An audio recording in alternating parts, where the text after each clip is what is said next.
I'm going to do all that again because my mic was muted. I suck, and it's okay. So this is Art of Rock every Sunday here at this time here, and we're going to talk about making music happen and getting over writer's block and stuff like that, because bam. This is made possible with Angelspit's Patreon, many of which are here, keeping me going. I'm going to keep them going. We're going to keep everyone going. And if you're bored and you want to jump on, Angelspit's Patreon is amazing. I'd like to think so anyway. Here's Mark.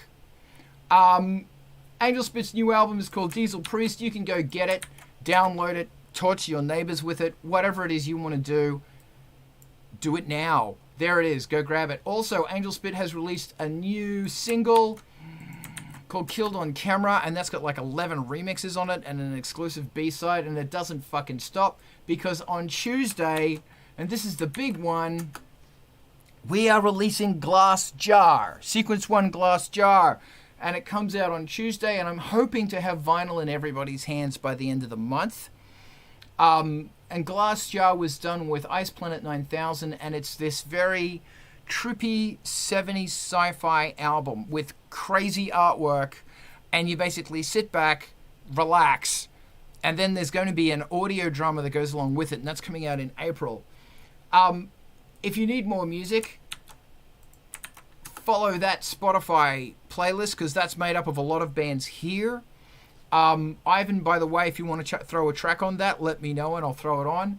So check out that playlist, like those bands, and it's bloody awesome. If you want to get more bands, in fact, if you want non-stop amazing bands, you need MTV TV.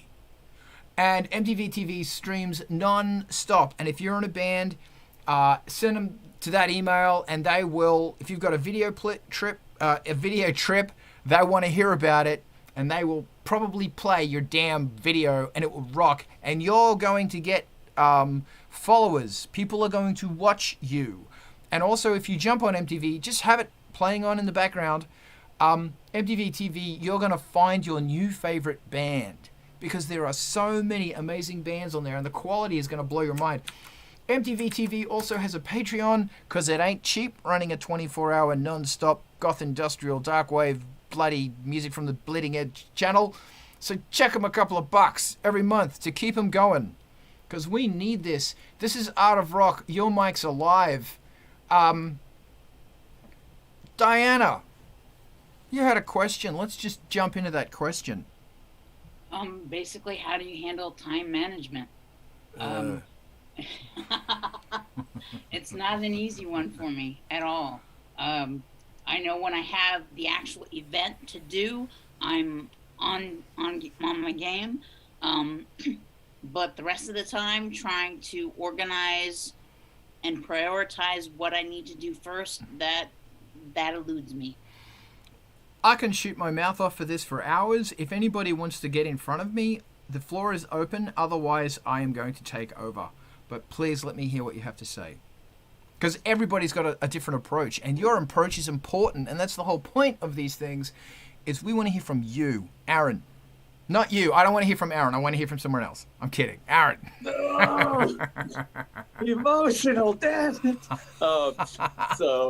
What I have found is that mild digital irritation helps me. I.e., if I think that I'm going to remember something later, I won't. And I set an alarm at my phone.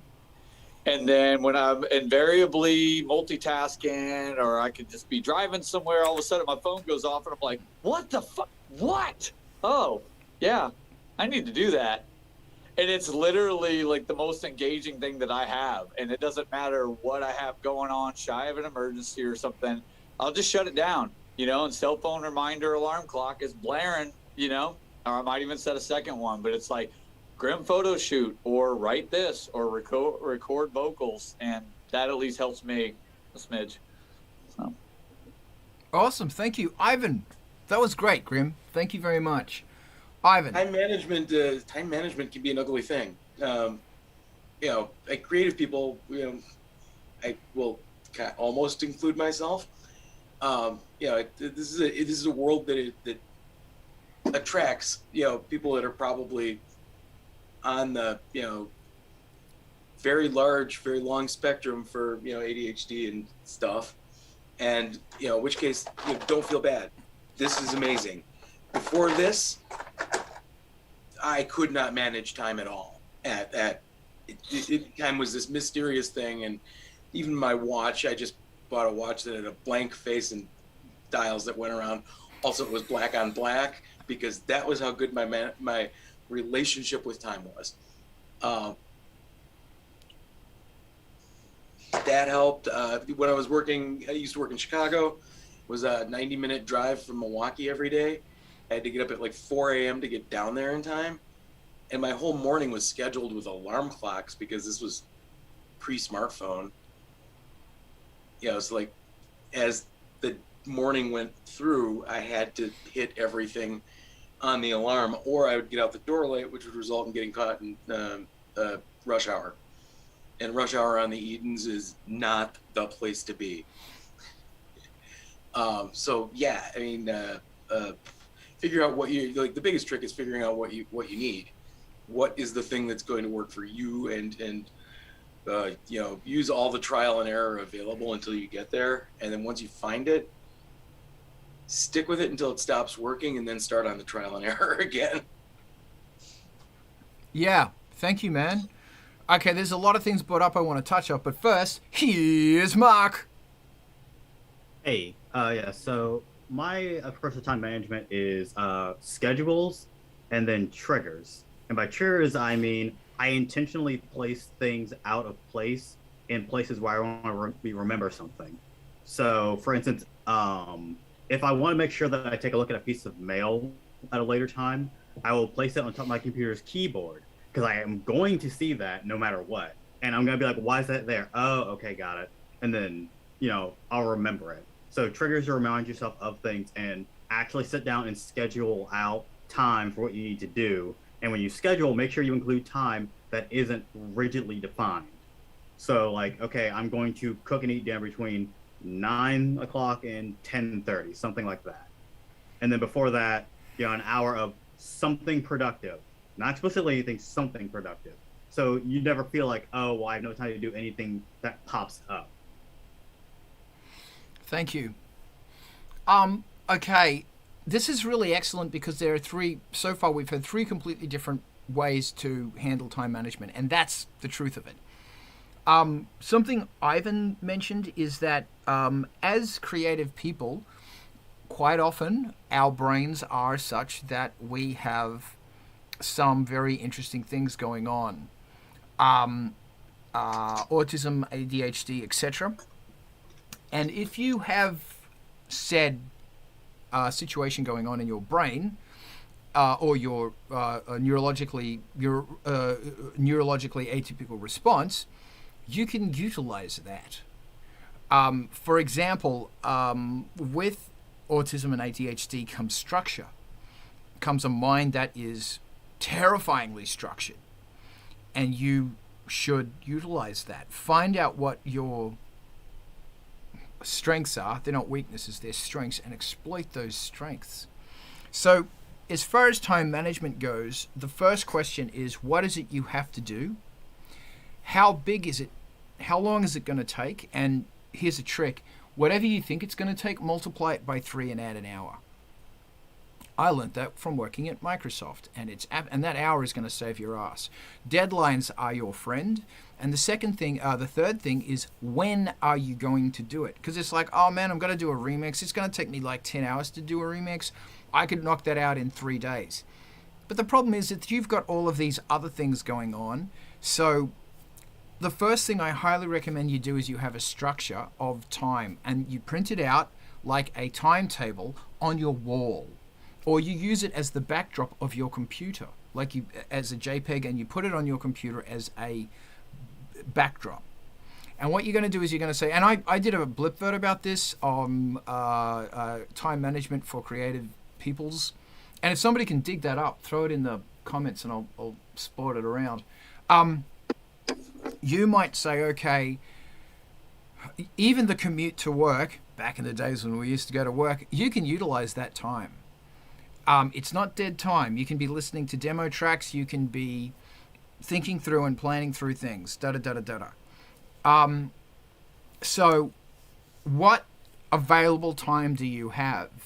And remember, it's really important to take a break, and it's really important to go for walks and do all of that thing, because if you don't, shit's going to come crumbling down really quickly. I think that's it, Alex. Thank you so much. This is the link to creative time management. Yay for creative time management. Okay, I'm going to make a note of that there. Thank you. So, you have to go through and actually figure out what it is you're doing and when you're doing it. If you have the ability to get up early in the morning, get up early in the morning. It's what I do. As I've mentioned before, my brain works terrifyingly well at 5 a.m. to about 9 or 10 a.m. and I will do 8 hours worth of work in that time. If your brain works better at night, utilize that. A lot of people think that as an artist, your brain works well at night. No, not necessarily. Because remember, it's 1% perspiration and 99% inspiration. And we are talking about the inspiration now, or the perspiration now, 99% perspiration. And that perspiration sucks. And it might not be the arty-farty time at 2 a.m. when you're coming up with these cool ideas, because you don't, and somebody just commented that ADHD can become a superpower, and I overwhelmingly agree with that. You have to figure out when your brain is good at putting all of these random cool artsy bits together. And it's not just about creating a song. It could also be about doing a timeline for a release, which sucks, creating a press release, which sucks, and all of this other stuff to do with music, which sucks. It's basically admin work. It's boring, batshit boring. His brain didn't. Admin work. So, Brandon, welcome. I'm sorry, I only saw you there. I don't know how long you were waiting. I apologize. We're talking about time management. So, how many hours a day can you squeeze in? And that means the trick is, first thing, get rid of dead wood. That means sitting in front of Netflix, watching stupid shit. Stop doing it. It's not actually relaxing your brain. A little bit might. Computer games, you're not going to like me for this one. Don't really relax your brain. They don't. They don't. Go for a fucking walk. Play with the cat. Get out of the house. Change your environment and breathe new oxygen. These things, do some sit-ups. Do some push-ups. Do some planks. Do physical fucking exercise. This is going to help you.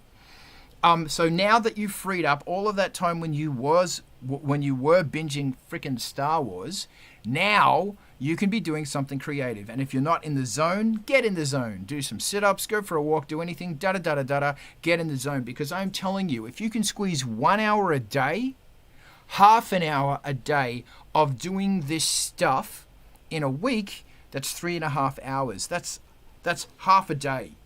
And if it's 1 hour, then that's 7 hours a week. That's a whole day. Because the trick with moving a mountain is you take a rock from one mountain, you walk a bit, and you drop the rock where you want the next mountain to be. And after a lifetime, or many, many years, you've moved a mountain.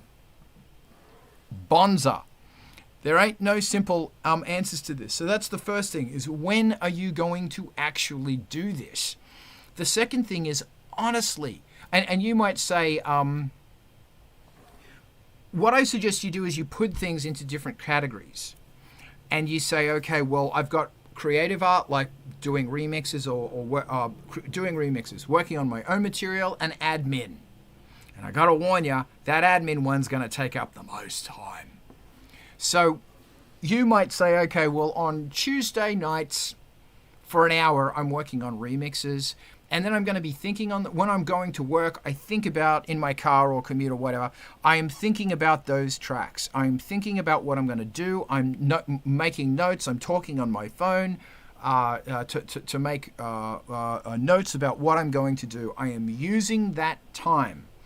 Because a half-hour commute's pretty standard. Actually, it's like nothing these days. That's an hour a day. That's 5 hours a week. Holy shit, think about it. Utilize that time, and then there's going to be a time when you're going to sit down at your computer and actually put all of that stuff together.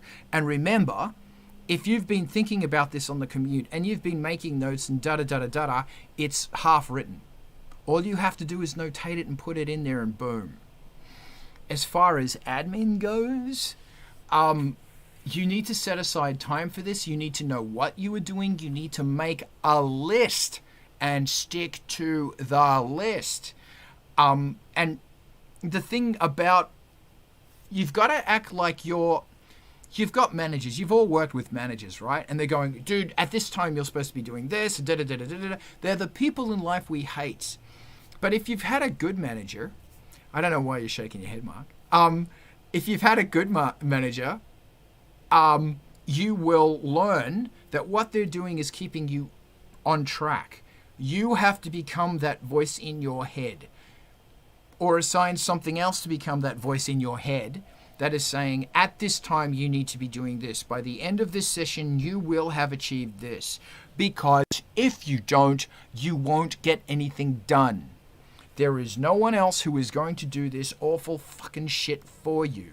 You have to do it. And that might be another thing as well, is that if you spend a lot of your time managing other people and it's not your job, you might want to have a... Oh shit, what did I just do? So there's my desktop. Isn't that exciting? You might want to... you might want to have a nice word to them saying, you know what, you're draining my energy. I can't do this anymore. You have to get your shit together. So that's it. Live Evil. So this might seem like an overly simplified question, because everything, all the suggestions are awesome. And actually there's some, I especially like your organization. But I think my biggest challenge is if I set alarms, I do all of those things, I have this brain that either is doing one of two things. It's so focused on what I'm doing that alarm can go off, and I'm like, yeah, I'll get to it. And then another alarm will go off. Yeah, I'll get to it. And then I know I've had 10 alarms go off because I'm really focused on finishing this thing, because I have it in my head, and I know if I stop, I won't be right there. Or I'm cycling. I get into that, like, you have so many things that you need to be doing that you can't quite figure out which one you should really be. So you're touching on a bunch of them a bit, and then 5 hours later you haven't really done anything. Okay, can I start? All right. So firstly, this is really important because you've pointed out a way that you work, and if that's how you work and your brain works, go with it. Mm-hmm. But on top of everything with this stuff is discipline, is kung fu discipline. Music's a martial art. Art is a martial art. This is kung fu. So you need to be thinking. You've got to be thinking about that stuff, and there's some really good comments going on in the chat right now. So what I would be suggesting you're doing is that if you are the sort of person who, if once you get into the groove, you can't leave that groove, go with the groove. But it sounds like the trick is getting into the groove and starting that right. That's discipline. Here's something very interesting about your brain. Is that your brain, and everybody's brain, inspiration very, very rarely happens. Motivation never happens. Motivation has to be kick-started by, because of the way that the engine, the actual chemicals and all of the little bits and pieces, that it's got to be kick-started by an action. So you have to start the action, and that sucks. It is a zero. Starting an action that you don't want to do has a zero dopamine payout. None. I don't want to do this. I am. Your brain. It's like walls, and your brain goes, nope, we're not doing this. I don't want to do this, because your brain doesn't like your brain's at war. Your pleasure center is going, I don't want to do this because I'm not getting dopamine, and your back area is going, well, we've got to do this. You know, the cortex. I can't remember the name of it. But the part that's going, you have to learn a language, you have to do something with your fucking life. So you've just got to go back here. Even when it's little tiny things like cutting sugar out of your diet and starting to inhibit the amount of free dopamine payouts you're giving your pleasure center. Because if you do that, then doing a task that doesn't have an immediate reward is hard, because zero dopamine payout. What's in it for me? What shits and giggles am I going to get out of this? None. Fucking do it. And it's funny, our entire society is all about dopamine payout. It's not about focus on learning guitar, focus on learning a language, focus on your goddamn music. I didn't answer your question at all, but I shook my finger a lot. And that was kind of good. And somebody else also mentioned that, when you're task switching, it's a very dangerous thing to get into. And if you find yourself doing that, you've got to go for a walk. And that's why I always say, go for a walk. Because you go for a walk and you go, at the end of this walk, and I'm going to walk around the block here, and it takes me 10 minutes. 10 minutes. Actually takes me like 4 minutes. I've timed it. 10 minutes. And I'm going to walk out of here, and there are 4 things I want to do, and I don't want to do any of them. By the time I've gone through this walk, I will have itemized these things, and I will be already starting to go, okay, I'm going to do it. Another thing I have is that there's a coffee shop 10 minutes away, 10-minute walk, because I don't drive. Because my autism is so bad, I can't drive. You're welcome. It's 10 minutes away. Not many people know that. Now everybody knows that. It's 10 minutes away, so I will walk to the damn coffee shop. Not only will I be setting on the task that I'm going to be doing, but I'm also going to be, by the time I get there, I have my coffee and I start making notes. Then I walk home. And the trick with that coffee is I have to make that coffee last 2 days, because I am aware that my pleasure center has a dopamine payout for coffee. And I have to limit that. I have to limit the sugar I am getting, because this shit is a fucking problem to me. And it's physical. It is dopamine payout. That's what the whole thing comes down to, is that I have to retrain. I have to go into Shaolin fucking temple mode of martial art, saying there will be no pleasure. I will be changing my fucking diet so that I am retraining my mind. Because I'm not at a point where I need medication, and if you need medication, get the medication, that's great. Lucky fucking you. I'm not there. So I go with the Zen approach.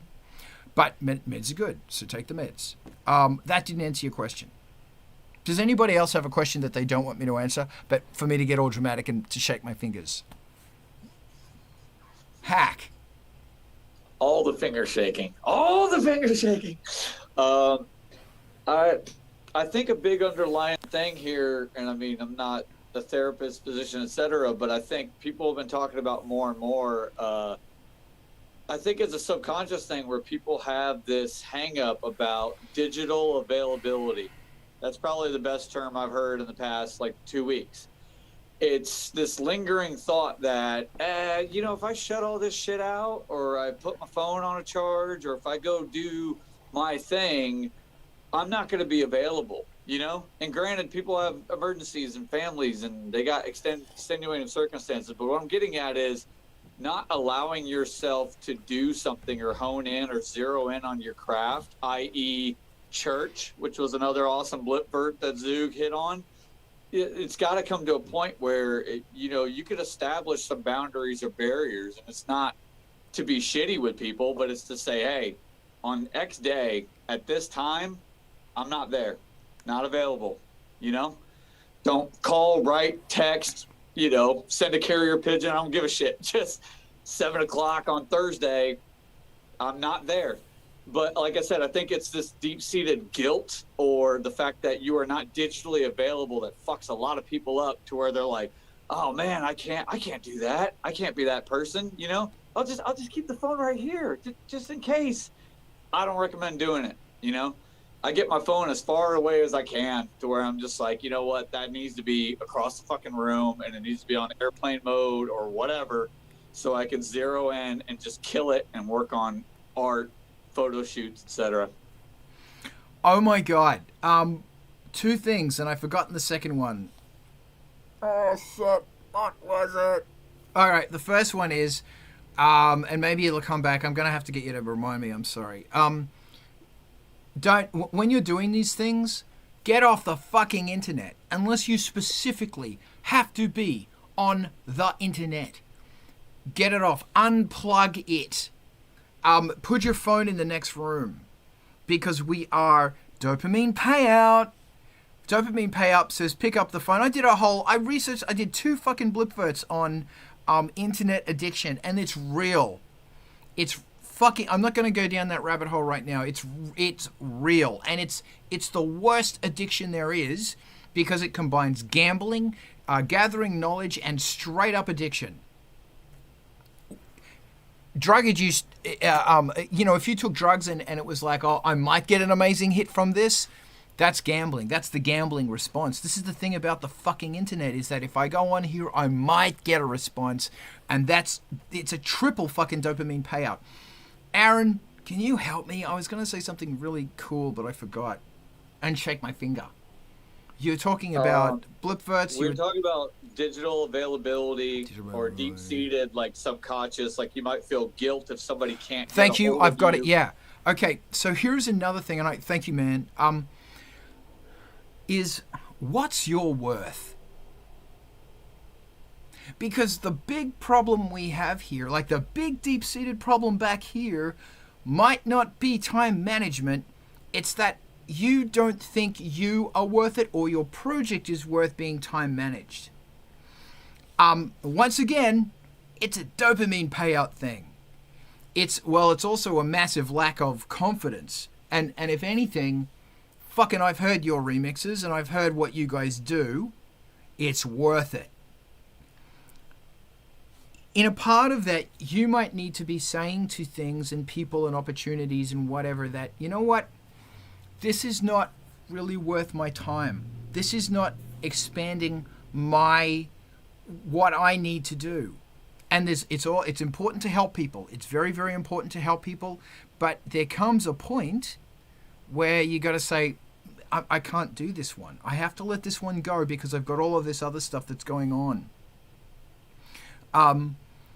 And I really advise people to take this to heart, even when you are young in your career or young in whatever it is you're doing, because as you get older and as you make more contacts, you are going to encourage 2 kinds of people. One, there are going to be angels who lift you up. They're going to be like an elevator that lifts you up. The other sort of person is going to be a cage that drags you down. And they're not easy to tell apart. You might meet someone and you think they're a bastard, awful human being, but they end up being like this hardcore fucking master who is just going to lift you up. And you might meet someone else and they're saying all the right things and blowing smoke right up there, and they drag you down. And there comes a point, and I'm looking at all of your eyes right now, and all of you have been there.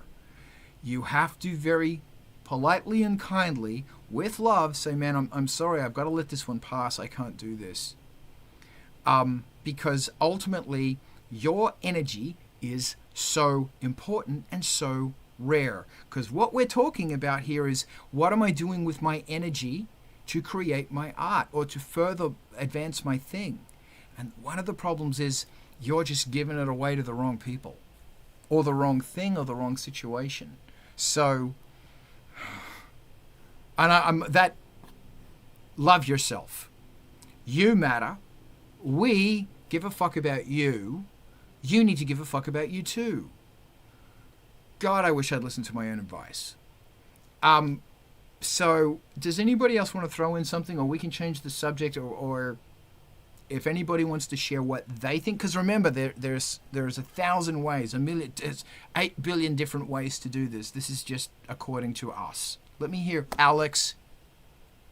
I think the most important thing is to experiment and then to work with whatever works best for you, because there won't be a one-fits-all solution, and you just have to try things and see what sticks. I think everything else, they want to sell you something.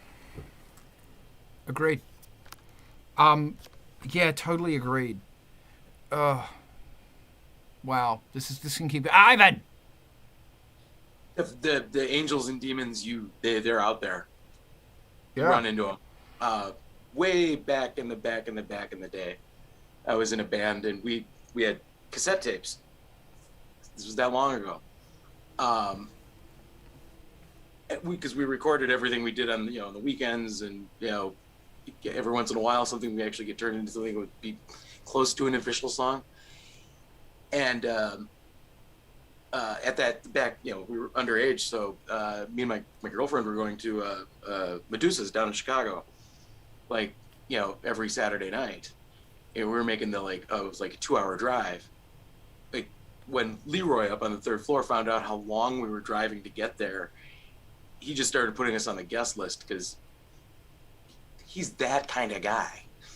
And then she was talking to him one night and came over to me and she's like, do you have the tape? And I was like, what tape? She's like, the one in the car. Can you get the one in the car? And I was like, which one? And she's like, your latest. And I was like, why? And she's like, just go get it. So I go get the latest tape, and 20 minutes later, there's like 500 people on the 3rd floor of Medusa's dancing to our music. Mm. So they got lucky. We met one of the angels like when I was 19. Yeah. This could go into a huge rant about Medusas and the importance of Medusas. And if you don't know about Medusas, you should look into it, because not only did Medusas basically, was it a petri dish for industrial, it was also for hip hop, for rap, for disco. Everything. Disco. Yeah, that guy is he facilitated an environment to create several musical revolutions across several genres. All at the same time. Yeah. The beauty of Medusa's, like on a Saturday night, was, there was the hip hop crowd, the house crowd, the industrial crowd, and the goth crowd, all in the same club. Yeah. All having an amazing time, and the cross pollination of all of the things that were happening at the same time was amazing, because, like in those Venn diagrams, in those intersections, that's where the peak creativity lives. Yeah. And that's funny that if you draw a Venn, and that point of where everything had in common was Medusa's, also you will notice that everybody was sampling each other, using the same gear, that all of these things are connected. But I want to take that point, and I just want to jump, is that when you look at the socioeconomic situation of what was happening during that time, it's kind of similar to what was going on now. And we were all dirt broke. Yeah. And here we are. And what's interesting is that, and I remember, like in Australia, we had a similar thing called Gallery Serpentine, and Gallery Serpentine made corsets. But Gallery Serpentine was also a place where all the goth industrial dark wave kids would hang out, and it facilitated an environment. And it's called habitat destruction. And this is a thing, not only do we lose birds and wildlife because we're losing their habitat, we're also losing sub-genres of people, thought, because we're losing the environment. And now our environment is online. So we need to utilize that and experiment. So if you can squeeze some extra juice out of that time management stone, look around you at these people and create work with them, or just fucking talk or whatever. I'm just going to throw this to Ivan. Did you want to say anything else, or can I throw it to? No, I'm good. You're good. All right, thank you for that. I forgot your name, Liver Evil. Sean. Thank you, Sean. I'm sorry, Sean. No worries. Yeah. Tell me wisdom. I was just kind of going to go on that same vein with Ivan, and I was going to ask the general time period, because it similarly in Toronto, we had a place called Sanctuary, which was throughout the 90s, from 91 to right to 2000, it was like the mecca of gathering of all things kind of underground. Back when alternative was alternative, it wasn't just industrial or goth, or it was alternative everything. Like you ended up with hip hop artists, and you ended up with all kinds of different electronic artists, and all gathering, and they were all kind of like the outcasts that weren't really accepted in their general area, and it was like a home, right? And that's where everybody just ended up kind of feeling at home, and it was like family, right? Lots and lots of family, but that seemed to be the thing then, that, and at least in my observation, and maybe it's just because I'm getting old as dirt, it doesn't seem to happen now. It seems that everybody's segmented into their whatever genres and this and that, and that whole idea that was behind that like you were mentioning, Ivan, that the peaks of creativity were where these things were meeting, and that's absolutely accurate. And it was, at the time, to me it was really special, because I don't see it happening so authentically anymore, where people were communicating and learning about each other and being real friends and understanding each other. It's more doing and interacting how you're supposed to, as opposed to I don't even know how to express it properly, but your appreciation for somebody comes from a real connection, not because this is how you're supposed to interact, if that makes sense. I don't know. Yeah. And this is an interesting thing, and I just want to, I'm just thinking that there's so many, I could, point out all of these magic places in each city, like, for example, Shampoo in Philly. It's the way that our generation, dare I say that, gathered information, and the way that information was presented to us, and the onus on going out versus staying in and doing stuff online, like, that didn't even exist. Whereas now there is, there's a difference there. I think that it's really important that if given the opportunity to be a master, because you are coming into the time of being masters, that you mentor. That if I wish I had more young people, or we had access to young people who we could teach. But, I don't know. We just keep doing this thing. But yeah, it's always important that the knowledge keeps going, the encouragement keeps going, and we don't close off. The word baby bat needs to be removed from our vocabulary. Here's Rose. Yes, so that's what I got on that. Does anybody else want to bring up another question, or Rose, welcome. Does anybody want to bring up something else? Talk about on this fantastic day. Ivan, your hand is up, and your hand is now down. Your hand's up again. And all UI here. I think one of the things that has really been destructive is just about anywhere you go, like the whole underage scene is been essentially legislated away by local town legislative bodies, and that back in the day, that's where you learned how to, that was the place you went to learn how to get along with people in person, in real life. And it's all just gone, so we essentially can't, there's no tool left to essentially train up the next crowd. Yeah. It is interesting how the definition of tribe is changing. And it's just weird. It's interesting that we're going through this transition, and these transitions will keep going because da da da da da da. And now shit's going to get faster because technology's getting faster, and here comes Oculus, da da da da da da. So once again, like the cool thing about the internet is that there isn't really an age restriction, so you can be. Yeah, I know. There isn't, but my problem with the internet is it's a great place to go live in an echo chamber. Sure. And Yeah, man, that's... I'm sorry, go on. and suddenly you're missing those intersections in the Venn diagram. Yeah, that is so Yeah. true. That, that there is never going to be an opportunity again for another Medusas. There is never going to be a time when hip-hop, rap, R&B, goth, da-da-da-da-da is in the same room at the same club, listening to the same music, buying each other drinks, talking about SB1200s. It's never going to happen again. Because of the echo chambers, because of the way that information goes like this, and you can't jump the tracks because you don't have the right hashtags. Yeah.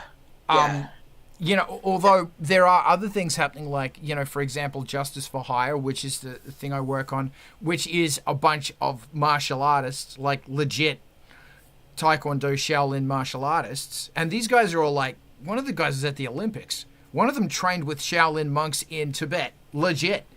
And they are passing on their knowledge to, young kids who don't have the opportunity to train with Shaolin monks, and they're doing it. They're utilizing video media. I mean, like, there's a lot of hip hop going on, but hey, I'm their main music guy, and I'm cyberpunk. So it is this really cool melting thing that's going on. That's cool. It is really cool. I'm always trying to drag him into this. I'm trying really hard to drag him into this, but.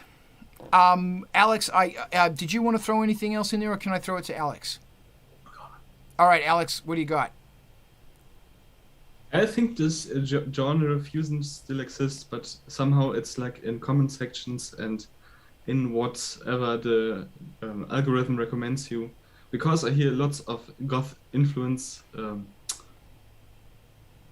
over the place, but it's not like a band that defines themselves as goth. It's like either moody rock or it's like I don't know, trap music, whatever, but it's just that people don't come together under a banner. I think the genre fusion still happens, but there isn't a scene for it. It's just whoever comes to the concert, if at all. Most of the time it's just an internet artist who never does concerts but just releases stuff on Bandcamp and SoundCloud. Sure, absolutely, man.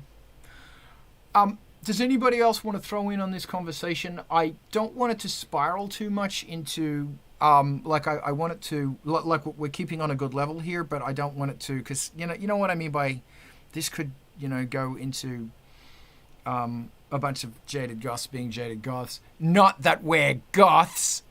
Does anybody else want to throw anything else in here? Or do we want to change it up a bit? Because we are hitting on some really cool points here about how we can positively move forward. And I am going to reach out to Justice for Hire, because a bunch of their heroes are releasing music. And I'm telling you, man, that we have a lot to, all of us have a lot to offer these people, and they have a lot to offer us. Does anybody else want to talk about this? Something more positive, something more negative? Does anybody want to change it up? Does anybody have a question on this fantastic Sunday? Oh, you guys suck. I don't know if a hand. I don't know if your hand went up. I don't know. That's okay. Cool. Okay. Alex, did you want to bring anything else up there, or? I see Rose's hand. What's up? What's going on? Yeah, I'm just super hyped today. I'm sorry I came in so late. It was I was up all night editing, but I finished editing my music video. And you're sending it to MTV TV, right? I should do that. Yes, you should. Yeah. And they will possibly have you on as a guest presenter at some stage. Dun dun dun. Dun, dun, Yeah, I saw dun. that Ashley Bad is Yeah. the host coming up. That's really cool because she's a sweetheart and I love her.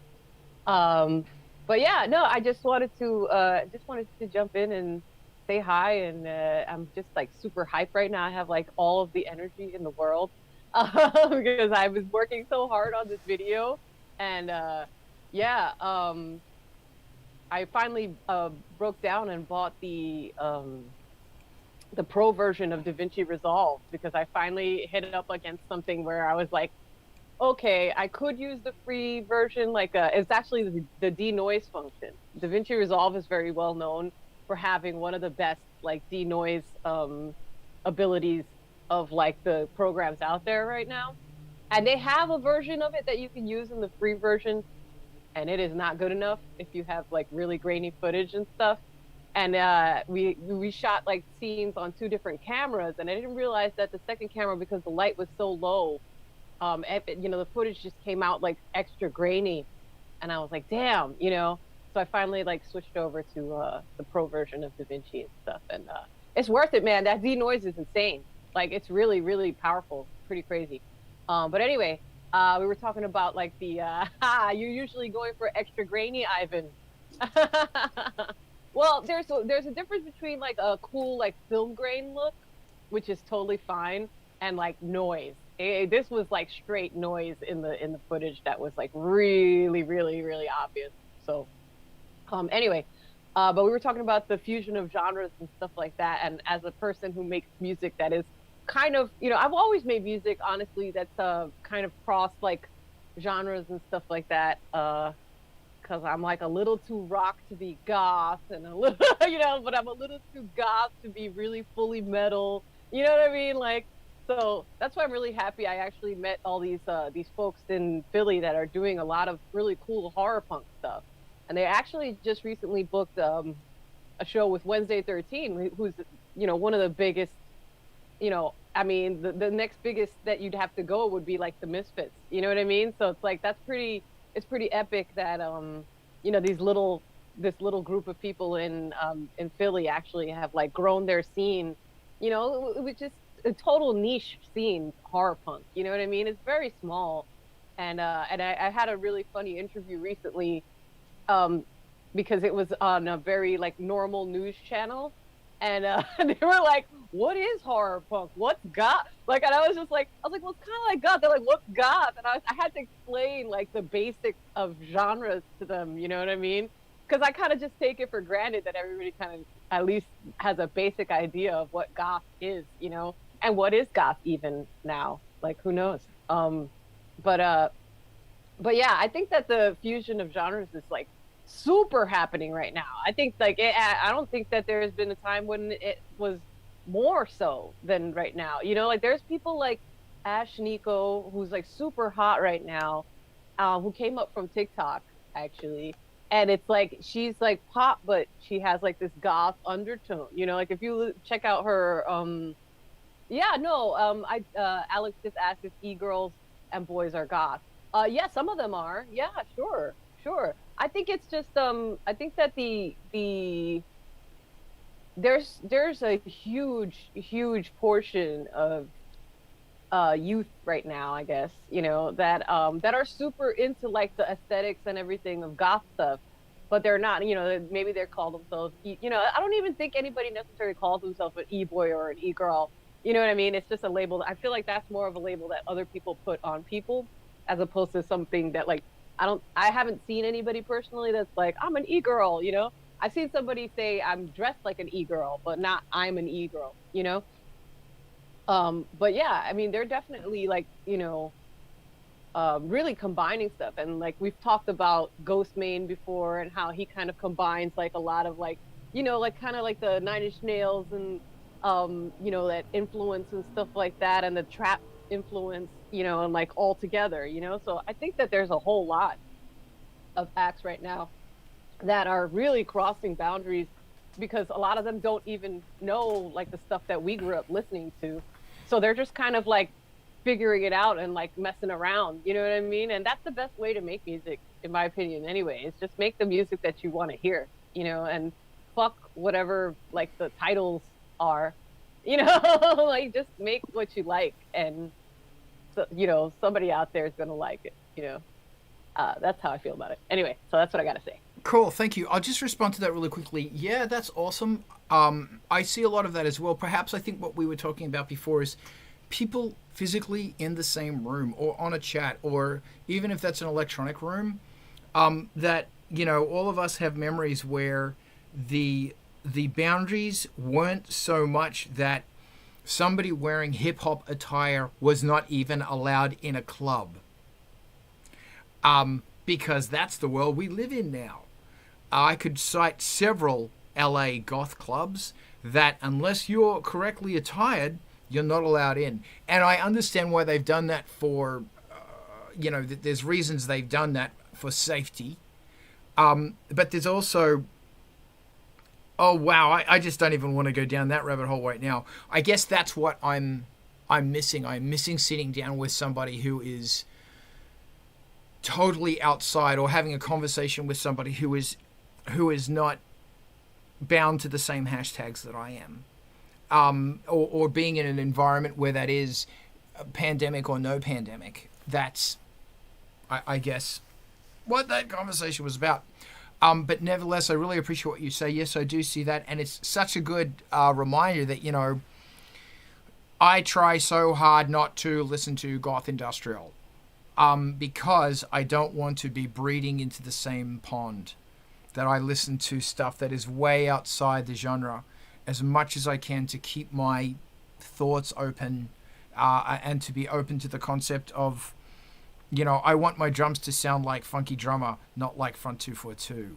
Not that I have anything against Front 242. It's just that Funky Drummer shits all over those guys.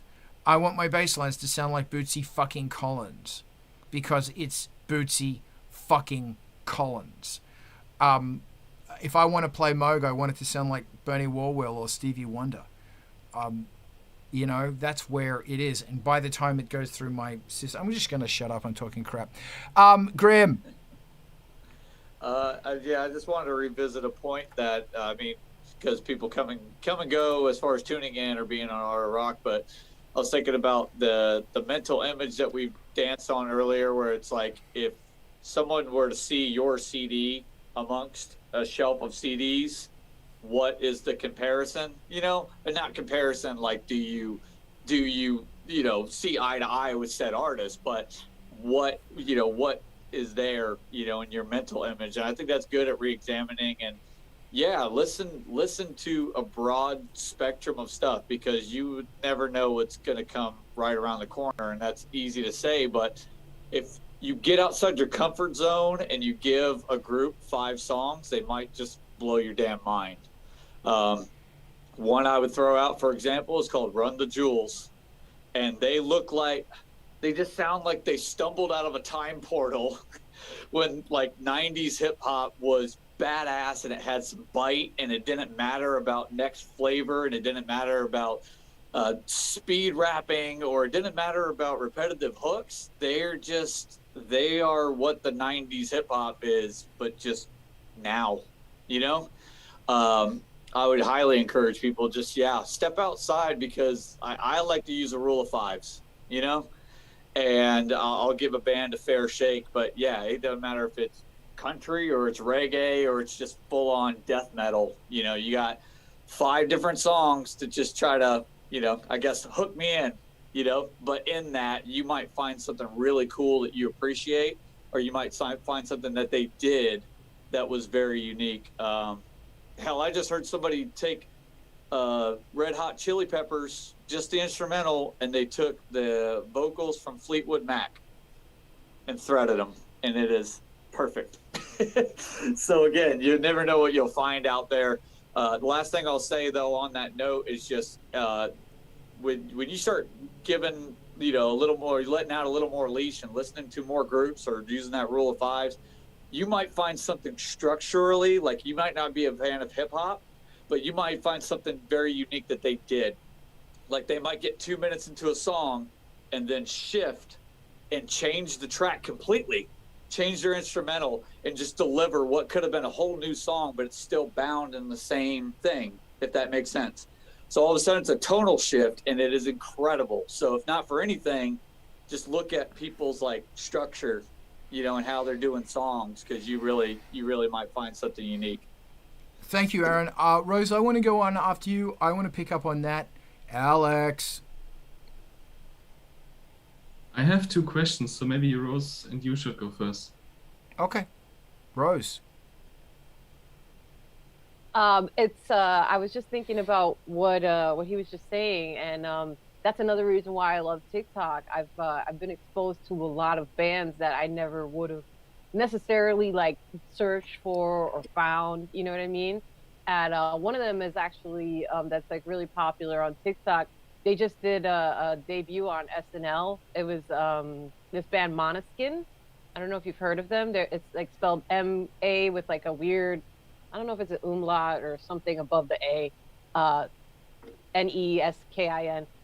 They're really good. They're really good. They're totally like not the usual kind of style of stuff that I listen to, but goddamn, they fucking kicked ass. It was like old school rock and roll. It was really dope. Like it was great. It was like I was like, oh, we got a real freaking rock star over here, and it was like I was like, wow, I haven't seen like a real freaking rock star in a little bit. You know what I mean? Like like on like a major channel. You know what I mean? Like it was awesome. It was such a great performance and stuff. So yeah, I totally agree. When you listen to stuff that's outside of your usual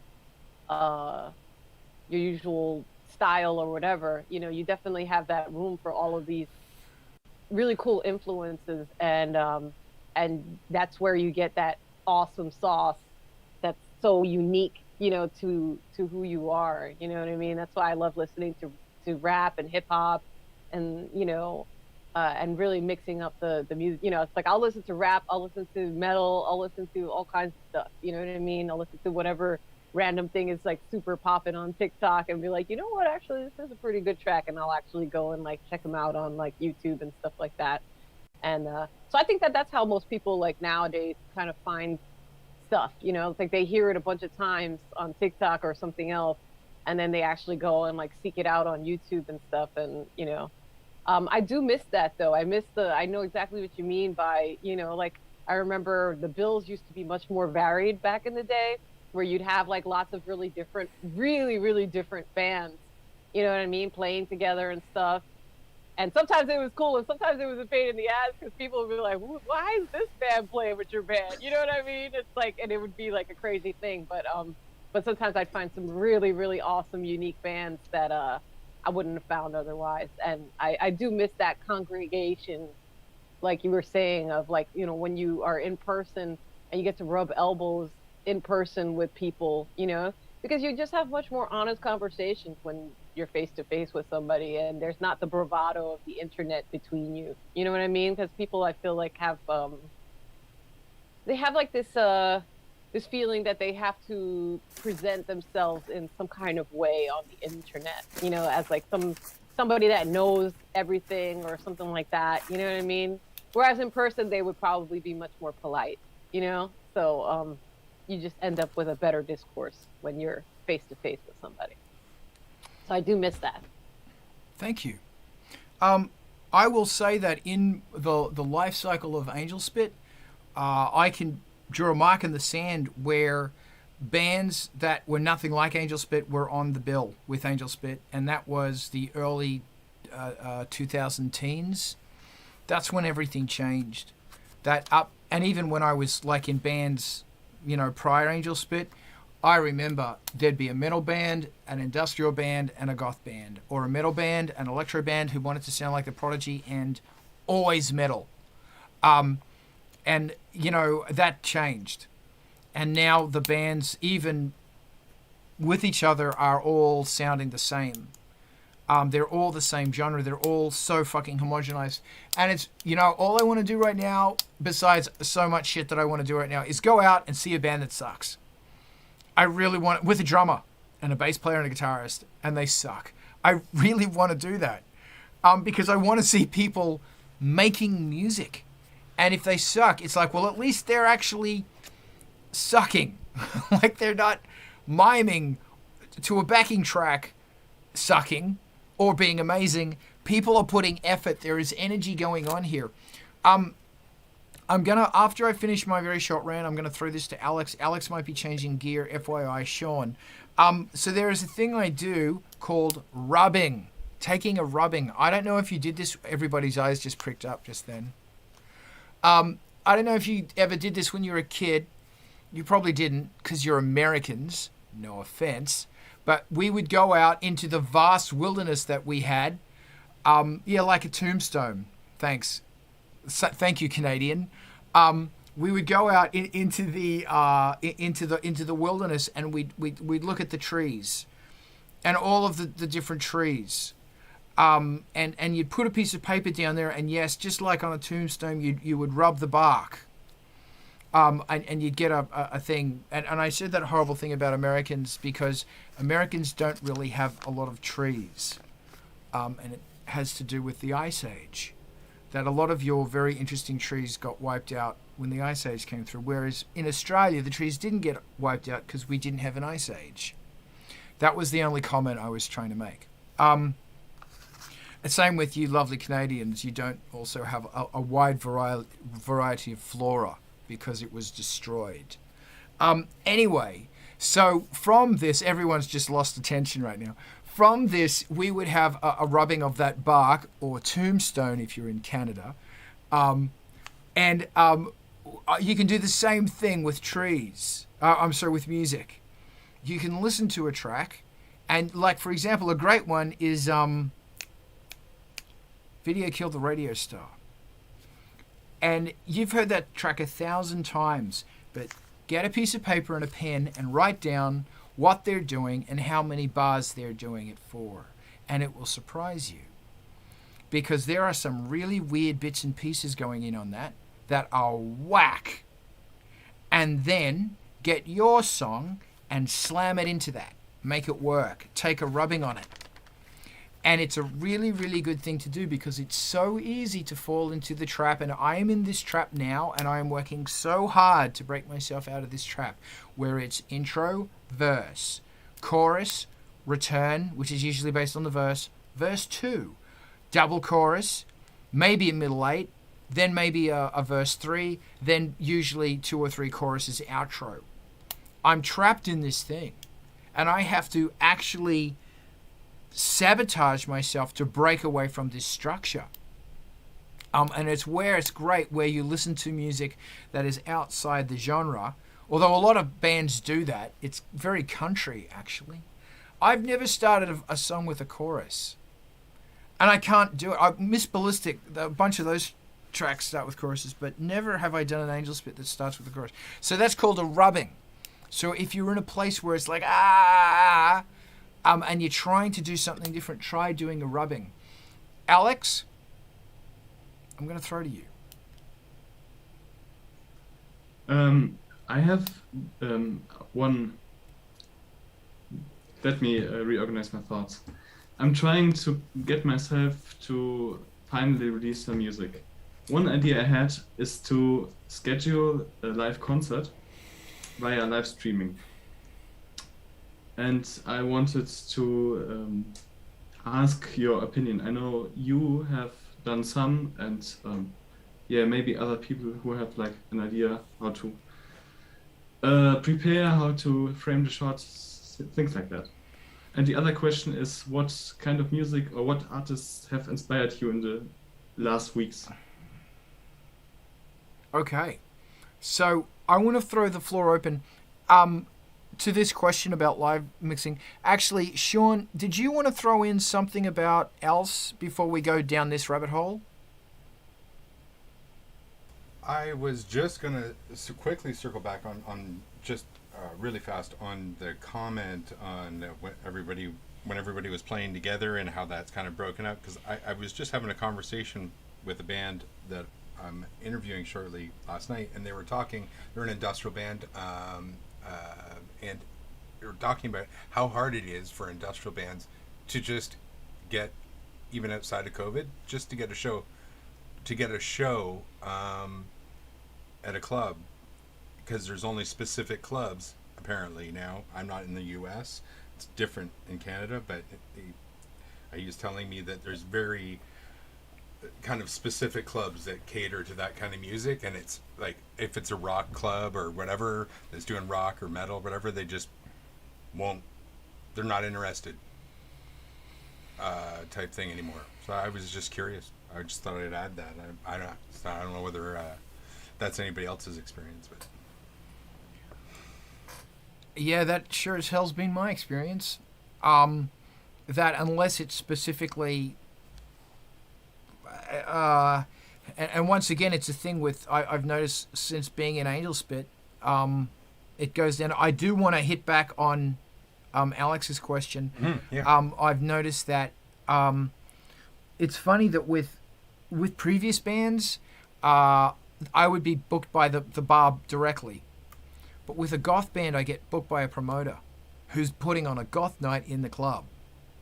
Angelspit has never played a gig that is a specifically non-goth related gig. And it irks me. Irks me so much. Like I'm trying so hard to push to another audience. And it's so fucking hard. Every single time I've gone into a different audience with goth industrial, the audience has gone, what the fuck is this? Wow, what the fuck is this? With all of the bands. Actually, there was a tour I did that was Blood on the Dance Floor. Yes, I know. But it was really fantastic because and also Lords of Acid. You had an opportunity to throw it in front of different people, but I've just noticed that, yeah, man, I'm totally agreeing with you. And what's really sad is that so many of the bars aren't there anymore. They have closed indefinitely, and so many of the promoters have also retired because not only because of COVID, but because the audience is getting older. They don't want to go out anymore, and new people are not coming in, which is a core problem. It's interesting because I mean, and I don't know if there is a big difference or maybe it's just Toronto as opposed to the rest of Canada, but I know like in Toronto they're not big venues, but I guess they're just not really concerned where their money's coming from because the same venues will have all different kinds of music from all kinds of genres throughout the week and what have you, and they just don't seem to be quite as selective like that. Maybe it's as you say, and it's just because they're using promoters to book themselves. I'm not that close to that side of it anymore, but I mean, I certainly see places that will have a dark wave act, some classic places like Lee's Palace, and that will have it like dark wave act, and then they'll have like a hip hop party, and then they'll have metal, and yeah. So I was shocked. I guess that was my thing, was to hear that it was difficult. That really sucks. Yes. Rose, and then after you, I want to jump into Alex. Go. Yeah. So Mike Saga actually just did a gig in Philly where he did exactly that. Like there was like different, it was like this big fort, and then in different areas they had all different kinds of music, so that it would be, exactly what you're talking about. It was like, one was like had like a bunch of hip hop, one had a bunch of metal, one had a bunch of goth industrial dancey stuff, you know what I mean? Like, that's what it used to be like here in New York at the Batcave and stuff like that. It was, they had like one room was like the swooshy, super traditional goth, kind of music, you know what I mean? And then on the dance floor, there'd be like the more stompa, dancey, industrially stuff, you know what I mean? And then another floor would be like kind of a mix of like 80s gothy stuff and like, you know what I mean? And like, just dancier and stuff like that, like softer than the industrial floor, you know what I mean? And that was fun times, man. I encourage people to, I haven't really experienced, because my band is more of like a rock, there's still some variation, when I go and play, you know what I mean? Because I kind of straddle, a bunch of different genres. So I'll play a goth night, I'll play a metal night, I'll play a rock night. You know what I mean? I don't really care. I'm there to fucking rock that stage and destroy. You know what I mean? And I'm totally fearless when it comes to performing in front of people, because I've performed in front of thousands of people. It doesn't like I ain't skirt. I ain't scared at all. And and I think it makes for more fun. And I think that what we're gonna have to see is a little bit of people kind of do what I do, put your own night together. You know what I mean? Like that's what I did, because I was like, well, I needed a show, and I was like, there's not a show that I going on at the time that I needed to, and stuff like that, as far as the goth clubs were concerned. So I went and I actually got, I just, approached the club itself, and I said, hey, I want to do a night. I got together with one other band, and we were like, let's do a night together, And I was like, okay, let's make a theme. You know what I mean? So we made a theme. We hired not only bands, but we also got like a cool, it was like an Alice in Wonderland theme thing. So we got like a burlesque performer that performs on, with glass walking, because it was Alice in Wonderland. So she was like a glass walker and stuff, and it was really cool. And it just really, it really ended up being like a super fun night. And it was a nice mix of bands. There was a traditional goth band. There was our band that was like really heavy. And then we kind of like, had varying degrees of heaviness and spookiness throughout the night and stuff. And it ended up being super fun. You know what I mean? So if you don't have a goth promoter or somebody else or whatever in your area that's doing the stuff that you want, then make your own night. You know what I mean? See what bands in your area are really, really fun, regardless of what genre they are. You know what I mean? Or, if it's not directly in your area, find people like I did, where they're like, a city or two over. You know what I mean? Like I ended up making friends with all of these Philadelphia people when I did that horror punk show in Philly, and we started branching out, into like upstate New York, doing all these, outside of New York City, still like within like 3-4 hours, you know what I mean? And that's how you do it, guys. You don't have to, you're not confined to whatever night is being put on by whatever promoter. Be your own promoter. You know what I mean? You can do it, and you can make a really fun night, and people will come out. Like people had such a great time, and they were like, this was totally unexpected, and it was really different, and it was really fun. You know what I mean? So there's opportunities out there if you're not seeing what you really want to see. My next thing is I'm gonna try to do a thing where it's all bands where it's people of color, and it's all like goth and punk and hardcore. I'm just gonna mix it up, 90s style. Awesome. Firstly, Breeden, I'm sorry. I thought you were in Canada for some reason. It's because you're such a nice person. I mean, you're Canadian because you're nice. All right. Okay. Well, you're a nice American. And there are so many nice Americans. Americans are so nice.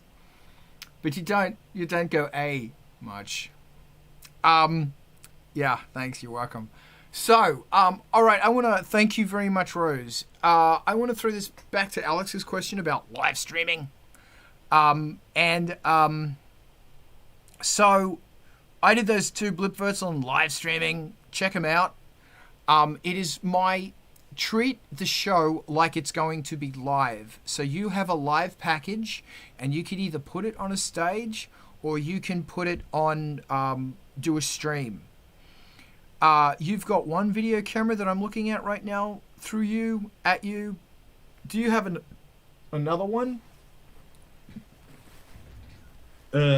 I've lent a really expensive, a really great one, but it's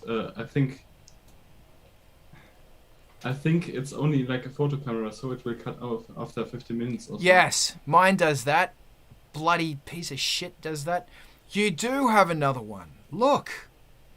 So there's OBS has got a thing on it called Ninja, Ninja, and if you look up Ninja, what it will allow you to do is it will send a URL, and all you do is you connect to that URL. You click on it, and it says, I'm going to access your camera, and you go, cool. And it will send back to your OBS whatever your camera sees. So therefore you could have several cameras, but remember it is taking up bandwidth, but I think you can change that. So you could sit this on your microphone, you could have this as a handheld thing, you could put it on a stand and move it around. There's a whole bunch of fun things you can do. I've said this before, remember that it's a new technology, so you can fuck around with the rules. With OBS you can have overlays, you can have all sorts of fun things. If you don't have a projector or a projectable area or a green screen, like the area behind you I'm looking at right now is perfect because it's the white bit, wooden bit, white bit. That checker, you could totally utilize that. You can set up your computer so it's looking straight down the barrel of that. So that's your main computer. Then you could overlay it with a whole bunch of really cool bits and pieces. Another thing, you can then be pulling in a second camera and put it on a mic stand and throw that mic stand around. Movement is exciting. The only issue you're going to have is when you have multiple cameras in OBS, you have to switch between them. And you can do that via MIDI. There are MIDI interfaces, and this is a lot of fucking around, that you can use to start switching cameras. And they're really accurate, and you can switch on the 16th. And I have a whole bunch of camera switching from my music computer. So my music computer, not only 2 computers, the streaming computer, the laptop I'm on right now, it just streams.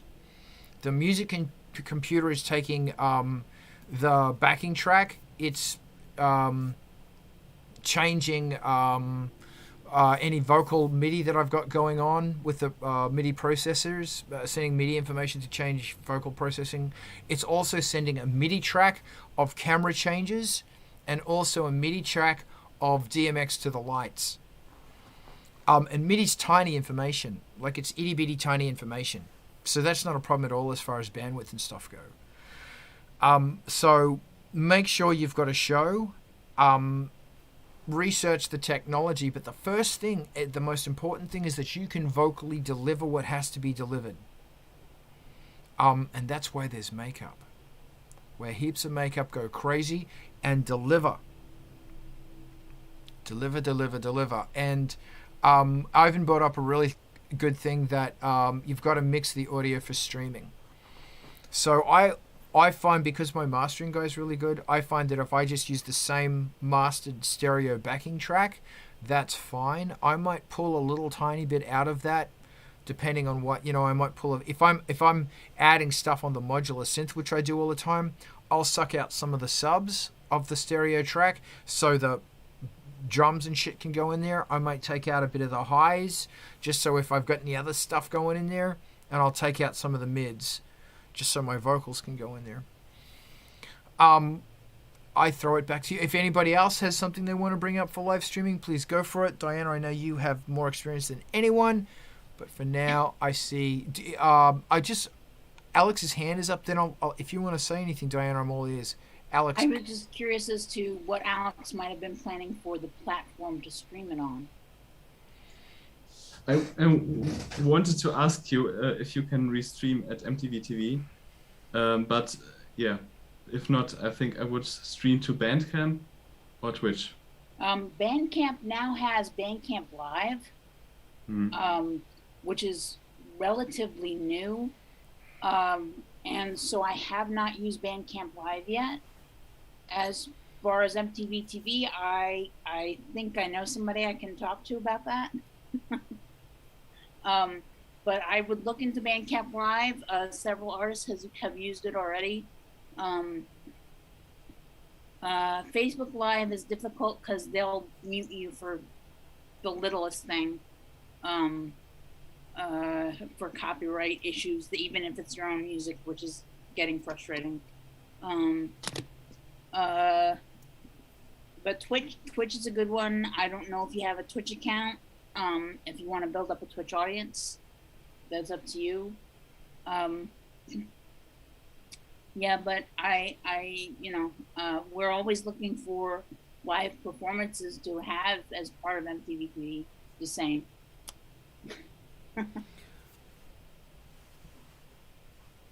Alex, was there anything else you wanted to ask there? Because Mez, if it's okay, I want to jump in after Alex. I would extend the question and ask what is mixing for streaming, but I think you probably mean like probably properly compressed and like EQ'd and not like the raw synthesizer output. Yeah. I run everything goes through a desk, then the desk goes digitally into a digital desk, then everything goes digitally into the streaming computer, and everything is compressed and EQ'd and sitting, you know. The next question, sorry. No, so the next question would be, how do you plan the whole ODL and how do you practice? But practice probably just a dry run, but yeah. How is the running up to it? Okay. Assuming you have written all the songs. Step 1: know the lyrics, know the songs, know the song order. I will have an iPad with lyrics behind the camera. So if I need to reference the lyrics, it's behind the camera, and I can keep my eye on the camera while I'm looking at the lyrics, because I need to get prompted. Step 2: make sure you can vocally deliver it. So make sure that in your rehearsals you rock the fuck. You focus, you rock, you bring it. Then there's all the technology, and make sure. And my advice is, do not bite off more than you can chew. If your first stream, and you can record in OBS, you can record the streams. So whatever the streaming rate is the same that you will be recording it at. I actually record everything separately on a little handheld recorder at 44.1 24-bit WAV. And then if I'm going to publish it live, I will replace the audio with the good recording audio. You are going to do quite a few streams onto your Twitch that are going to suck, and that's okay. You might also use Restream to stream onto Twitch and YouTube simultaneously, but like Diana said about Facebook, you're going to get flagged. Oh, you're going to get muted. If your music is already on DistroKid, it will get recognized. So a live show will get recognized, as has happened on me on basically every single live show I've ever done. Twitch won't, but nevertheless it's fine to and in a bad situation it will mute the audio. YouTube will mute the audio, which has only happened a few times, but YouTube usually says to me, you can't monetize this, and it's like, fine. So your shit's on YouTube, and the good thing about YouTube is that's an easy, fast way for people to find your stuff. And if you're not happy with the performance, just delete it. Start with one camera, and as you get more accustomed to OBS in your software, pull in 2 cameras. So before you do a festival or before you do your live thing, you've already done 2 or 3, and the first couple are going to suck, and that's okay. I wish I could show you some of my early streams, but I deleted them all because they're crap. But you just get better. So that's the first thing. Expect to fall over. Just jump right on back on the horse and keep pounding. Did that answer the question? All right, Maz. Hello.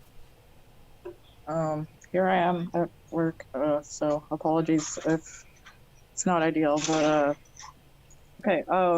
So a couple things I wanted to say. One is that piece of furniture behind you looks really good for if you want to put a backdrop, like a bed sheet, that would be perfect. You could probably like clip it on there. You can use any bed sheet if you want just plain, or a pattern, or like green for green screen. Anything would be interesting. What else? Yeah, just make it easy for yourself.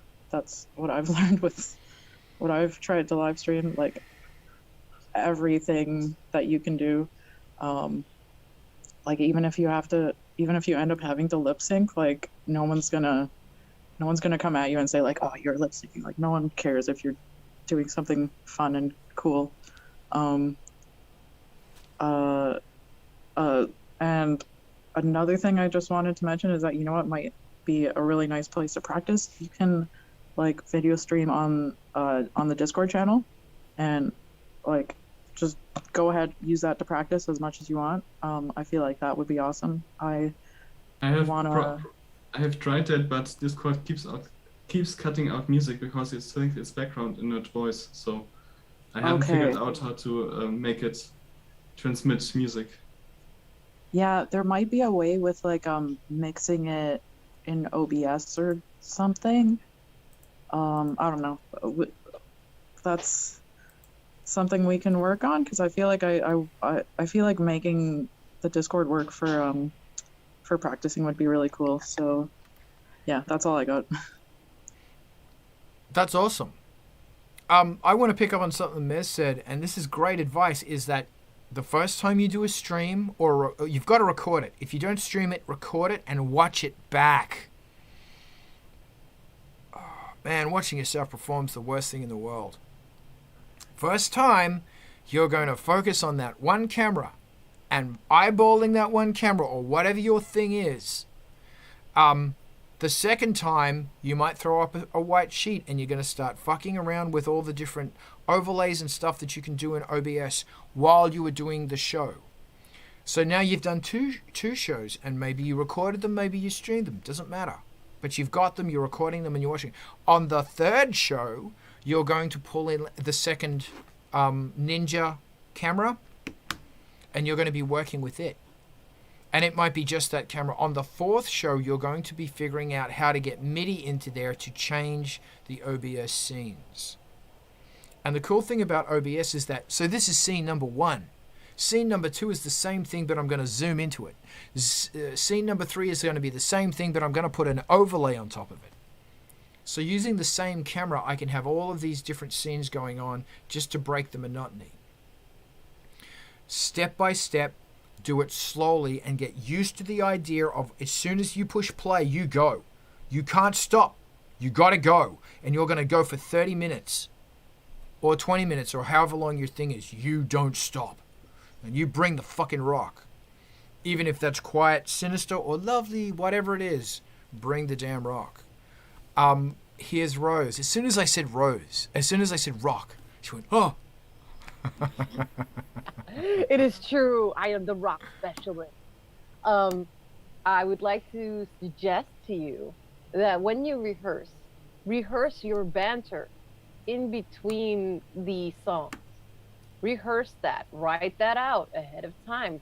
Whatever you're going to say about the track that you're about to sing, whatever, you know what I mean? Like, sit down and think about it. Think about the flow of it as a show. You know, like, here's a high point. Here's a point where I'm going to give myself a breather and a chance to, like, you know what I mean? Like, recuperate vocally or whatever. Here's a little funny anecdote that I'm going to share. It's a little difficult when you are performing online because you're not getting like that feedback of like the audience feedback, you know, which I thrive on so much, you know. But you know, you can still work that in there and, you know, be your authentic self, you know what I mean? And just like, oh, you know, this song is about like blah blah blah, or I hope you guys are doing all right out there. I'm fucking ready to go, da da da. You know what I mean? Like, whatever anecdotes, whatever thing you want to share, but do absolutely rehearse that banter that you're going to say. Do not wing it. Practice it. You know, it's not gonna be fake. It's just gonna be better. You know, like sometimes people have like fall into this thing where, you know, they're so focused on the music, they don't even think about how they're gonna introduce a song. They don't even think about what kind of banter is going to be happening in between things. You know what I mean? Like, and that's just as important. Those transitions, those moments are just as important as the actual songs, because that's your chance to connect with people as an actual person, as opposed to, you know, this being of, you know, rock. You know what I mean? Like, this is your chance to like, hey, I actually am a person just like you are, and I created all of it for your entertainment. So hear me out. You know what I mean? So think about what you want to say in those moments and what you want to share and how you can make that experience as authentic and real and fun as possible. Awesome, thank you. I'll pick up on two things. Banter, yes, definitely. Rehearse the banter. Find out what is appropriate for you to say and say that. Because I've seen bands where they talk and they're funny and it's fantastic. I've seen other bands who don't say a word and it works. Whatever works for you. Just make sure you know what you're doing, because if you don't, you might come off as a blathering idiot, which I do often. Second, have tracks that are, here is my, you're going, someone's leaving. Sean, you rock, man. I'll see you next week. See you, everybody.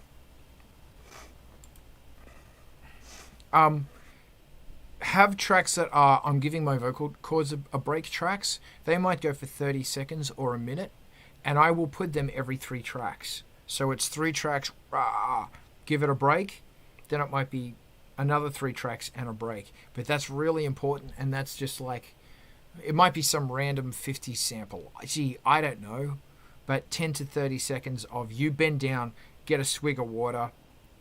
Okay, we're ready to go. That's all I've got. Does anybody else want to throw in something about this, about live streaming? I see Rose's hand. One more thing. Practice, like when you're practicing your performance, you must perform. Like do not just be sitting in a chair, like unless that's how you're gonna do the actual like Twitch stream or whatever. However you are planning to perform that song during your stream, you must do exactly that when you practice, when you rehearse. So we have certain songs where we will have moments in certain songs where we all jump or like different things like that, and it's like you have to practice those moments. Don't go into it blind, and don't think that just singing it is enough. Do it as if you're doing it in front of 100 people, always. You know what I mean? And really like rock out, because this will also tell you how much energy you need, and you'll be surprised in the excitement of the moment how much air you run out of. You know what I mean? So this will get your lungs and your body ready for when you actually perform, so that you don't end up running out of air, you don't end up choking on stuff. You know what I mean? Like really like go all out exactly as you plan to perform. And like Carl said, record that and watch it back. And it's going to be embarrassing and it's going to be annoying and you're going to be like, oh, why did I do that? But you will get better for it. My band, after every show, we used to, we would have like a little throwaway camera, like it's just a bullshit, shitty little handheld video camera. And we would give it to like a friend for them to record us at every single show, and we would watch that show the next day, after the show, and we'd like sit there and analyze our performance and stuff, and we'd be like, hey, you screwed up on this part, hey, you need to jump more on this part, hey, you know what I mean, like, so that the next show would be even better and better. So as cringy as it is, it will improve your performance greatly to do that. So do it. Thank you. Can I jump in really quickly? Be aware of what you're wearing, because you're going to sweat. And it doesn't matter if you're just standing there or you're going to sweat. So don't be wearing too many jackets or XYZ. And if you are wearing jackets, make sure that you're not entangled with wires that you can't take those jackets off. Secondly, you're going to want to exercise. Because if you are going blah, blah, blah, blah, blah, blah, blah, blah, blah, blah, blah, blah, blah, blah, for 30 minutes while jumping around, you're going to get very fucked very quickly. You need to be working on your abs. You've got to be getting your cardio working, because, man, and then when you video yourself and you think you're jumping around because you're covered in sweat, you're like, dude, I'm not even moving. And that's the really cool thing as well about live streaming, is that you can look, like if you have your camera on your microphone and you're moving your microphone like this, it's going to look like, oh my God, there's so much movement. So you can cheat in live streams. You can reinvent what you're doing. If it's a standard camera, if the camera is just sitting there looking at you, it's going to take a ridiculous amount of energy to fill that frame and to bring the movement. So my advice is have a camera that's moving with you. And it's going to look crazy. But regardless, you got to get healthy, and you got to make sure that you've got, and you know where to breathe. So many vocalists don't know where or when to breathe. Okay, Graham, what you got? Yeah, I was gonna say in tandem with that, I don't want to go down a rabbit hole with copyright and all that, but I just want to use a prominent example. One of the best metal shows I've seen in the past, I don't know, 3 years was Dope. And Dope, if you're not familiar with them, they're a metal band, but they have so many monitors like on the stage, right? And that's just their thing. And I'm not saying that you have to have a bunch of TV monitors, but you could, as you get better with software, you could sub in an image that you put up or a video clip that you edited or to get those breathers, to get those water breaks. But what I found particularly cool with Dope is they're in love with like Pulp Fiction. So they might rock out a show and they play a clip from Pulp Fiction, And in that minute and some change that something's building up to a fever pitch and is, about to go ape shit, they're doing whatever, adjusting their fucking guitar straps, maybe stretching, maybe drinking. But then as soon as that clip ends, they bring the fucking rock again. So again, digitally sub in whatever that is your bag.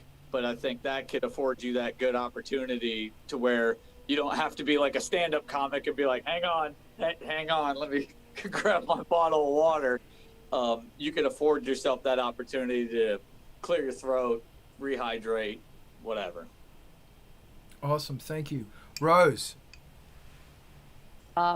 Yeah, Dope is freaking awesome. I saw them with, they were touring with Static X, and Edsel was doing double duty. He was doing Dope, and he was doing Static X. And oh my God, they are so good live. They really bring the rock.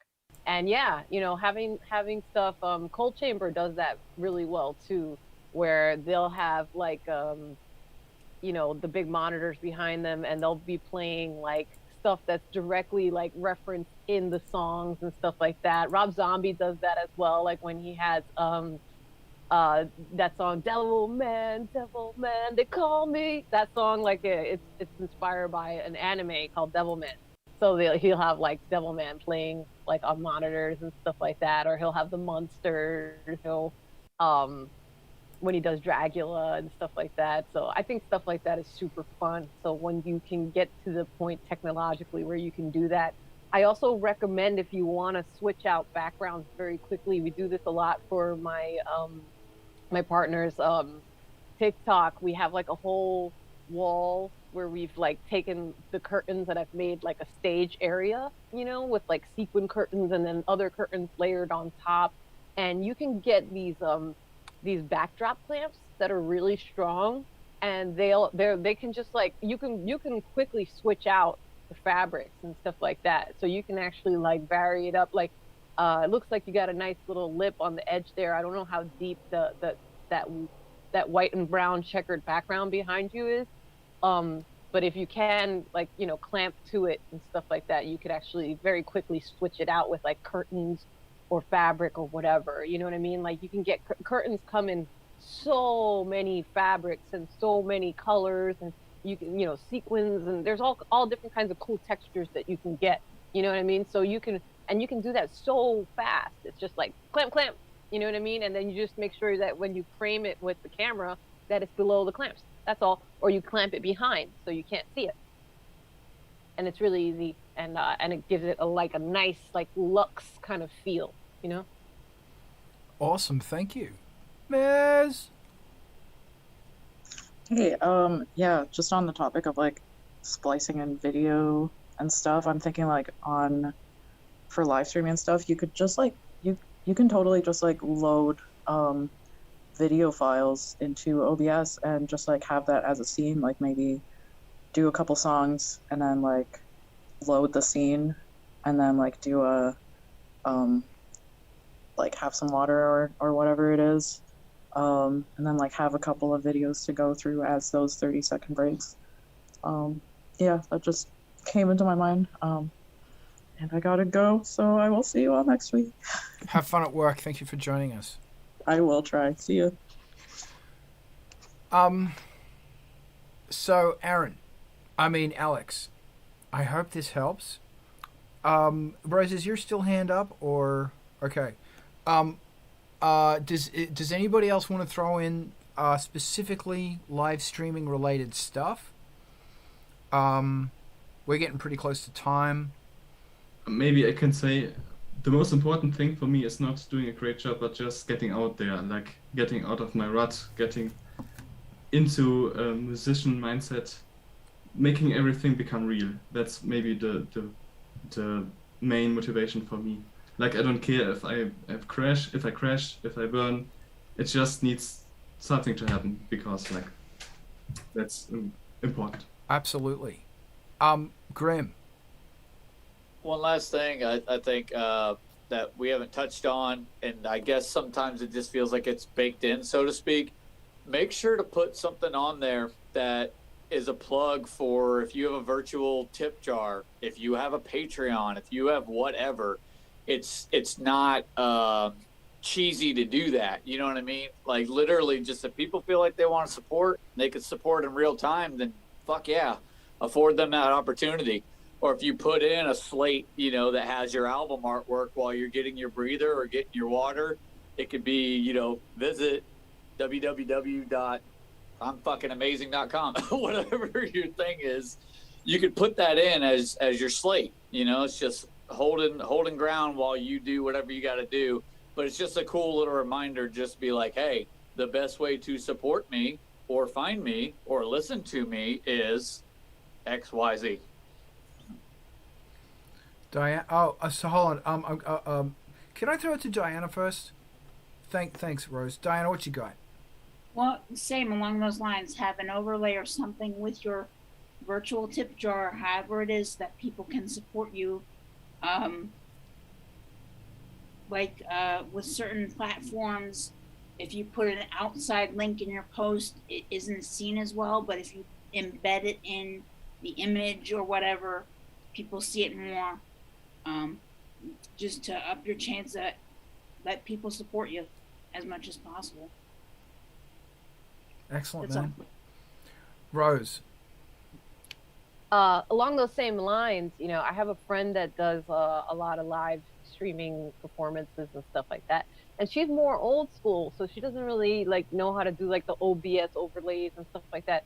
But what she does is that actually, as part of her setup on the stage, she actually made like a little decorative sign, and it has like her cash tag and, you know, like where you can tip and stuff like that. So don't be afraid. You know, if you're, you know, it's like there's a lot of like digital stuff or whatever that you can do. Yeah, that's great. And you can do that further down the line. But don't be afraid to just do it physically and just like literally have it a physical sign. You know what I mean? Because I've seen a lot of people do that.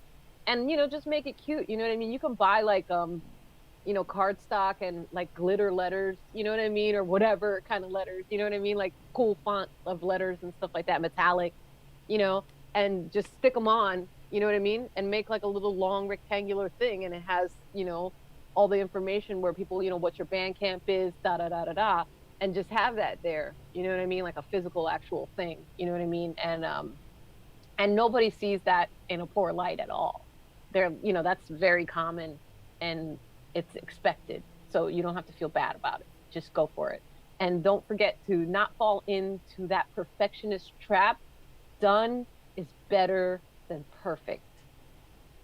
Go for it. I think that you have the right spirit right now. You have that gung-ho. You're like, I just want to go out there and I need to be a performer. I need to do it. And that's exactly the attitude that will carry you to success. You know what I mean? You just have to, sometimes you just have to fucking go for that brass ring and just do it. You know? So I'm excited, and I look forward to it, and I can't wait to see you perform. Ditto. And I'll hit that again. Done is better than perfect. Do not put hurdles in front of you that you can't jump, because so many of us do that, and that's why we don't get shit done. The first one is you in front of that background doing the tracks. That's the first one. The second one is overlays. And each time you do it, as you complete the step, you'll introduce a new level of complexity. Do not overwhelm yourself with everything, man. Telling you. I feel like this is a good place for us to go awesome, and to go to Happy Bye Bye's Land, which we call MPV TV. And I say we all scooch on over. You want to raid? All right, thanks for joining us. We'll see you next week here. Out of Rock, yeah. Let's go to MTV TV. Yay!